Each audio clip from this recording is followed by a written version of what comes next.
Halo teman-teman ATLM Indonesia di mana saja berada. Kali ini kita membahas kimia klinik 1, materi tentang teknik pengukuran fotometri kimia klinik di channel ATLM Indonesia bersama saya Ahmad Lab dari Banjarmasin yang merupakan media pembelajaran online bagi mahasiswa-mahasiswi TLM dan juga sebagai sumber informasi dan membuka wawasan lebih dalam tentang ilmu-ilmu seputar laboratorium medik. Oke, langsung saja kita bahas teknik pengukuran fotometri.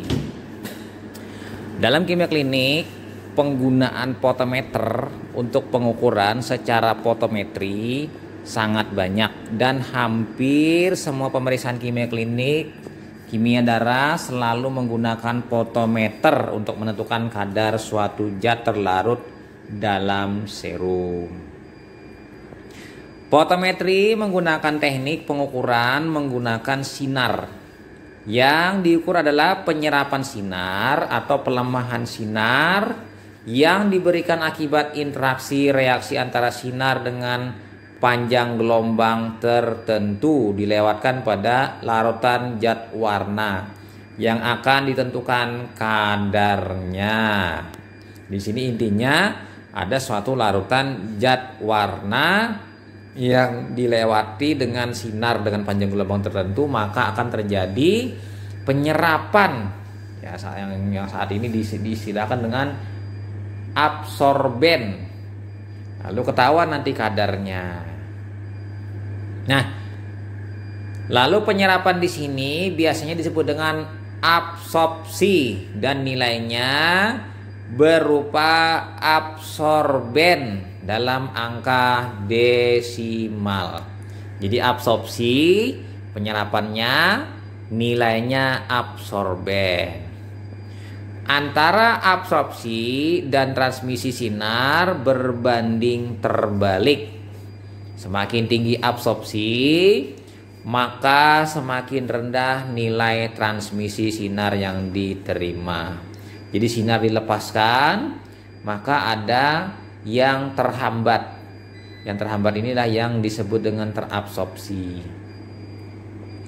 Transmisi sinar biasanya disebut dengan transmitted dan nilainya berupa transmitan dalam persen. Jadi misalnya 100% kita transmisikan, ternyata sisa cuma 60%. Berarti 40% tidak bisa dilewatkan atau terabsorpsi. Nah, lanjut lagi, teknik pengukuran dalam kimia klinik pada prinsipnya terbagi beberapa. Ini saya ringkaskan sebagai berikut. Pengukuran kinetik. Nah, kinetik ini ada kinetik enzimatik, yaitu kinetik increase reaction, racing atau naik. Ini pengukurannya pada ALP, ACP, gamma GT. Sementara kinetik decrease reaction atau falling, itulah kinetik yang menurun. Tadi naik, sekarang menurun. Contohnya AST, ALT, CK, dan LDH. Nah, lain dari kinetik enzimatik, sekarang ada lagi kinetik two-point determination, yaitu pengukuran dua titik, yaitu titik pertama dan titik kedua biasanya setelah 2 menit. Ini contohnya pada kreatinin Jave without deproteinisasi. Nah, kemudian teman-teman, pengukuran yang lain adalah pengukuran endpoint, titik akhir, warna akhir kalau bahasanya. Endpoint blanco aqueous. Karena menggunakan blanco, jadi menggunakan blanco aqueous sebagai patokan atau menjerokannya. Kemudian endpoint sample blank. Jadi menggunakan sampel blanco sampel sebagai pengukuran salah satunya. Contohnya bilirubin total dan direct. Ini untuk mengurangi kesalahan akibat sampel. Misalnya sampelnya berwarna kuning tua seperti pada pemeriksaan bilirubin, atau sampel yang keruh. Kemudian yang ketiga endpoint standard. Di sini pengukuran menggunakan titik akhir dengan menggunakan konsentrasi standar atau kalibrator. Contohnya glukosa, asam urat, kolesterol, trigliserida, total protein. Dan yang terakhir endpoint faktor. Di sini pengukuran menggunakan faktor suatu larutan zat warna, misalnya hemoglobin. Nah, ini contoh-contohnya saja, secara umum saya ringkaskan seperti ini. Nah, kita pindah lanjut ke pengukuran kinetik menurun. Kita uraikan satu persatu.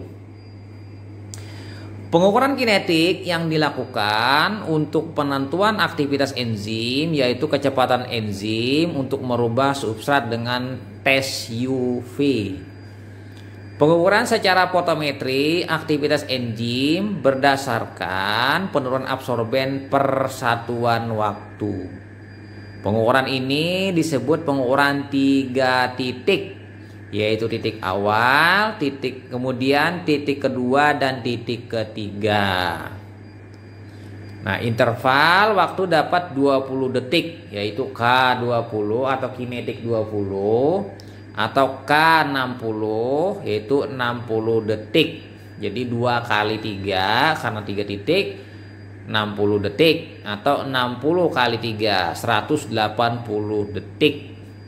Substrat yang digunakan berisi NADH, LDH, asam ketoglutarat, dan L-alanin atau aspartat dalam buffer pH 7,5. Nanti disesuaikan dengan optimumnya si enzim tadi, tidak mesti di 7,5. Dalam kebanyakan reaksi enzimatik, koenzim NAD dapat direaksikan menjadi bentuk reduksinya, yaitu NADH atau kebalikannya.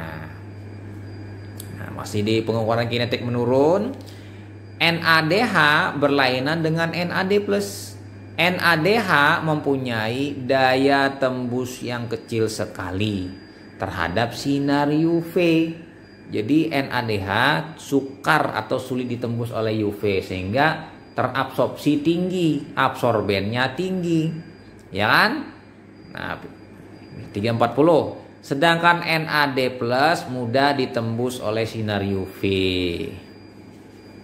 Nah, kita bisa melihat sini teman-teman, urea ditambah H2O, urease itu terbentuk NH3+ dan CO2. Lalu NH2+ tambah 2 alfa ketoglutarat tambah 2 NADH, GLDH, lalu terbentuk 2 L-glutamat plus 2 NAD+ dan H2O. Kemudian reaksi kedua ini reaksi alanin aminotransferase, di mana alanin plus 2 oksoglutarat oleh ALT, pirufat dan glutamat. Kemudian pirufat plus NADH plus H plus LDH terbentuk laktat dan NAD+. Nah, ini kira-kira seperti itu pengukuran kinetik menurun. Nah, lalu apa yang terjadi? Semakin banyak perubahan NADH menjadi NAD atau NAD+, maka terjadi penurunan absorben atau absorpsinya menurun, sehingga sinar UV lebih banyak diteruskan. Artinya transmisinya naik, misalnya awalnya diserap kemudian banyak diteruskan. Dengan menghitung banyaknya penguraian NADH menjadi NAD+, maka konsentrasi substrat atau aktivitas enzim dapat ditentukan melalui pengukuran ini dalam satuan waktu tertentu dalam interval kinetik. Nah, enzim yang dapat ditentukan cara ini antara lain AST, ALT, LDH, CK, alpha HBDH, glukosa heksokinase, dan urea UV dan lainnya. Nah, ini kita pindah ke pengukuran kinetik meningkat. Pengukuran ini juga untuk mengukur kadar enzim yang melakukan aktivitas merubah substrat pada sinar 405 nanometer. Pengukuran ini juga menggunakan teknik pengukuran 3 titik seperti halnya di crash reaction di atas yang sebelumnya tadi. Nah, suatu larutan yang umumnya berisi para-nitrofenil fosfat berwarna kuning muda diubah menjadi para-nitrofenol yang berwarna lebih tua kuningnya, kuning oranye lah. Jadi peningkatan warna, artinya di sini adalah pengukuran kinetik meningkat atau rising atau increase reaction.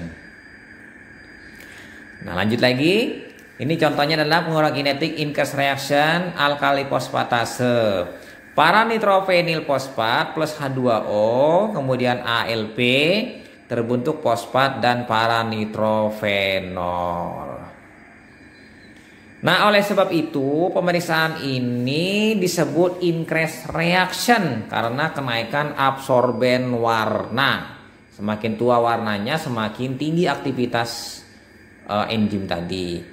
Kecepatan perubahan warna dari muda menjadi tua inilah yang diukur sebagai aktivitas enzim. Enzim yang dapat ditentukan aktivitasnya antara lain ALP, ACP, dan gamma GT. Oke, kita pindah ke kinetik two point reaction atau reaksi. Pengukuran kinetik 2 point atau 2 titik dengan cara melakukan pengukuran pada awal, kemudian dilanjutkan pada 2 menit selanjutnya. Jadi dari 0 langsung ke 2 menit. Hasil pengukuran berupa absorben rata-rata dikalikan dengan faktor kinetik akan didapatkan kadar bahan uji. Teknik pengukuran ini digunakan pada pemeriksaan kreatinin metode Jape without deproteinisasi. Jadi tanpa deproteinisasi langsung diukur, tapi pengukurannya melihat kestabilan pembentukannya pada 0 detik sampai hingga 2 menit. Karena juga disebut dengan pengukuran 2 titik. Kestabilan reaksi ikatan antara kreatinin dalam suasana alkali dengan asam pikrat dipengaruhi oleh adanya protein dalam serum. Karena protein ini akan mengganggu stabilitas ikatan ini. Makanya ada istilah Jape with deproteinisasi. Dihilangkan proteinnya baru reaksinya sempurna karena dihambat oleh protein dalam serum. Lanjut kita masuk ke belangko udara. Teknik pengukuran dengan cara mengukur udara sebagai belangko dan dilanjutkan dengan pengukuran bahan uji. Dengan cara ini koreksi perubahan indeks bias larutan masih kurang teliti. Cara ini biasanya dilakukan pada pemeriksaan cara kinetik yang mana tidak memerlukan perubahan indeks bias larutan, tapi perubahan konsentrasi larutan per satuan waktu. Jadi cara ini misalnya pengukurannya untuk AST, ALT, dia tidak perlu belangko lain, dia hanya perlu belangko udara saja. Langsung mengukur ke uji atau sampelnya. Nah, lanjut lagi kita masuk ke belangko Aquades. Cara pengukuran ini sebagai baseline digunakan Aquabides. Sehingga saat transmisi 100% atau absorben 00 menggunakan medium Aquades. Jadi dijerokan atau dinolkan dengan belangko Aquades. Lalu dilakukan pengukuran belangko reagen, standar, dan sampel. Cara inilah yang umum dilakukan pemeriksaan dalam kimia klinik rutin. Jadi ini yang paling banyak menggunakan belangko Aquades. Oke, kita pindah lanjut ke belangko sampel. Cara ini dilakukan untuk mengurangi kesalahan akibat sampel yang berwarna atau keruh. Misalnya bilirubin warnanya kuning meningkatkan, lalu kuning agak tua itu sangat tinggi. Atau misalnya kekeruhan pada sampel yang kadar lipidnya tinggi. Sehingga perlu dilakukan penambahan sampel pada larutan belangko, sehingga diukur sebagai belangko sampel. Cara ini digunakan pada pemeriksaan bilirubin total dan bilirubin direct, metode Jandrowski-Grof. Kemudian dilakukan pengukuran sampel dan dikalikan faktor, maka didapatkan kadar bahan uji. Jadi dikurangi dulu absorben sampelnya dengan absorben belangko sampel, maka didapatkan absorben sampel yang sudah bebas dari kekeruhan atau dari pengaruh warna tadi. Lalu dikali dengan faktornya, misalnya 13,0 misalnya untuk bilirubin total. Nah, kita pindah masuk ke faktor. Dalam bahasan ini membahas teknik pengukuran yang terkait dengan penggunaan belangko, namun sebagai acuan hasil konsentrasi sampel dikalikan dengan nilai faktor. Cara ini efektif dan efisien dalam penggunaan regensia, namun tidak selalu menunjukkan hasil yang baik apabila fotometer yang digunakan tidak dilakukan penghitungan ulang faktor dengan bantuan standar atau bahan kontrol atau kalibrator apabila lampu yang digunakan telah tua atau lebih dari 3000 jam sehingga meredup. Kemudian filter yang sudah tua, kupet yang sudah memburam, pergantian merek regensia, dan suhu pengukuran yang berbeda. Ya kan? Nah, itu. Oke, lanjut lagi kita masuk di faktor. Oleh sebab itu, sebaiknya penggunaan faktor ini diperbaharui secara berkala dengan bantuan standar atau serum kontrol atau darah kontrol. Istilah ini disebut grade, baik upgrade value naik nilainya atau downgrade value dari faktor tersebut. Faktornya bisa naik atau turun. Kalau faktornya turun, kadarnya naik. Kalau faktornya naik, kadarnya naik. Kalau faktornya turun, turun juga. Nah, kemudian biasanya cara ini digunakan pada pengukuran kadar hemoglobin, cara cyanide hemoglobin dengan menggunakan larutan Drapkin. Nah, kita pindah ke standar.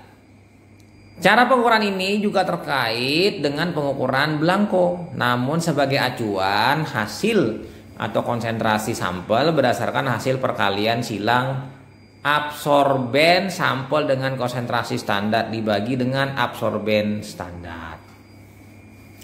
Cara ini lebih baik dibandingkan menggunakan faktor, namun yang paling berpengaruh adalah konsentrasi standar harus stabil dan memiliki simpangan baku atau SD di bawah 5% atau 1%, tergantung parameter yang digunakan. Misalnya 5% ini bilirubin, 1% ini misalnya glukosa. Nah, masih di standar. Lanjut teman-teman. Adanya kekeringan larutan standar akibat penyimpanan dalam suhu kulkas 2-8 derajat Celcius karena terjadi penguapan menyebabkan lebih pekat sehingga kadar standar tinggi yang berakibat kadar sampel lebih rendah. Jadi kalau standarnya tinggi, kadar sampel rendah, standarnya rendah, kadar sampel tinggi. Oleh sebab itu kalibrator atau standar diganti setiap ganti kit reagen. Jadi misalnya di dalam kit reagen itu ada standar, itu digunakan selama regen tadi dipakai. Begitu kita ngambil lagi regen baru dalam kemasan baru, di dalamnya kan ada standar. Nah, gunakanlah standar yang baru tadi dengan regen yang baru tadi.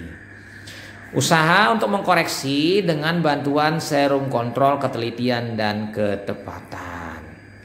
Kita pindah ke panjang gelombang wavelength. Nah, panjang gelombang atau wavelength yang digunakan dalam pengukuran sangat penting dalam kimia klinik. Hal ini karena kesalahan penggunaan panjang gelombang akan berakibat kesalahan pengukuran. Nah, di sini kita melihat pada umumnya fotometer semi otomatis dan full analyzer telah diset parameter dan panjang gelombangnya sehingga kesalahan ini dapat ditiadakan. Pada prinsipnya dalam pengukuran secara fotometer digunakan panjang gelombang dengan serapan maksimum. Serapan maksimum itu maksudnya apabila suatu larutannya itu warnanya sesuai, maka dia akan memberikan serapan yang maksimum oleh larutan tersebut, dan sisanya akan ditangkap oleh detektor. Misalnya seperti ini. Warna hijau kita pakai 578, ternyata serapannya maksimum. Namun begitu kita pakai 546 tidak maksimum. Menggunakan 495 tidak maksimum. Jadi seperti itu teman-teman. Jadi kemudian misalnya larutannya warnanya merah. Merah ini kita menggunakan 546, serapannya maksimum di 546. Tapi begitu 578 tidak maksimum. Berarti cocoknya hanya di 546 saja. Itu maksudnya serapan yang paling tertinggi yang mampu dilakukan oleh panjang gelombang tersebut. Kemudian lanjut lagi kita pindah ke panjang gelombang fotometer. Nah, ini tabel penggunaan panjang gelombang pada fotometer. 340 nanometer atau sinar ultraviolet UV tidak berwarna dia. Pengukurannya berdasarkan NADH, pemeriksaannya enzimatik, AST, ALT, CK, kemudian LDH, CKMB. Sementara 405 nanometer sinar biru larutan warna kuning baik enzimatik, paranitrophenil fosfat, contohnya ALP, ACP dan gamma GT. Kemudian yang ketiga 492 atau 495 itu sinarnya warna biru muda, biru laut. Larutannya oren atau jingga, pemeriksaan kinetik kreatinin, jape without deproteinisasi. Kemudian 54 nanometer sinarnya sinar hijau. Larutannya merah, biru, kadang-kadang biru ini untuk total protein biuret.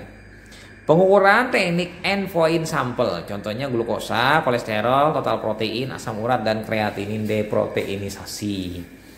Lalu 578 nanometer ini sinarnya warnanya kuning. Larutannya hijau, biru, ungu dan kekeruhan putih dengan cara endpoint. Contohnya urea bertelot, albumin BCG, kalium turbidity. Kemudian yang terakhir 624 nanometer oranye merah. Larutan biru tua dan ungu jarang digunakan dalam kimia klinik. Ini biasanya digunakan untuk pemeriksaan elektrolit natrium. Nah, kita pindah masuk ke suhu pengukuran. Suhu pengukuran sangat mempengaruhi laju reaksi, terutama pengukuran menggunakan enzim. Enzim pada umumnya secara optimum bekerja pada suhu 37 derajat Celcius. Oleh sebab itu, suhu pengukuran harus disetting agar pengukuran lebih tepat. Semakin naik suhu, maka semakin cepat reaksinya. Dikenal variasi suhu yang digunakan dalam kimia klinik kimia darah, yaitu apa? Suhu 20 derajat Celcius, suhu 25 derajat Celcius, suhu 30 derajat Celcius, dan suhu 37 derajat Celcius. Nah, biasanya yang paling banyak digunakan adalah 37 derajat Celcius, walaupun ada juga 30 derajat Celcius dan 25 derajat Celcius. Cuma lebih idealnya suhu 37 derajat Celcius. Nah, kita masih lagi di suhu pengukuran. Pemeriksaan endpoint akan lebih cepat waktu inkubasinya bila suhu dinaikkan, namun nilai normal atau nilai rujukannya tetap sama. Misalnya pemeriksaan glukosa, suhu inkubasinya selama 15 menit, suhu 30 derajat Celcius. Tapi begitu suhunya dinaikkan jadi 37 derajat Celcius, maka cukup 5 menit saja. Misalnya ini. Berbeda dengan pemeriksaan kinetik enzimatik, semakin dinaikkan suhunya, semakin kecil faktor kinetiknya. Jadi pengukurannya 30 derajat Celcius, dinaik faktornya misalnya 1746, tapi begitu dinaikkan ke 37 maka berbeda nanti faktor kinetiknya. Kemudian kita lanjut lagi, demikian juga nilai normal atau nilai rujukan akan berbeda juga. Oleh sebab itu harus diperhatikan dalam melakukan pengukuran dan pemrograman alat fotometer. Nah, kira-kira itu saja teman-teman materi kita tentang dasar pengukuran, teknik pengukuran dalam fotometer, terutama terkait dengan penggunaan pengukuran increase, decrease, kemudian two point reaction, end point, warna berupa belangko, standar, sampel blank, dan belangko udara. Semoga bermanfaat bagi teman-teman. Sampai jumpa di video-video selanjutnya. Saya Marley pamit. Bye.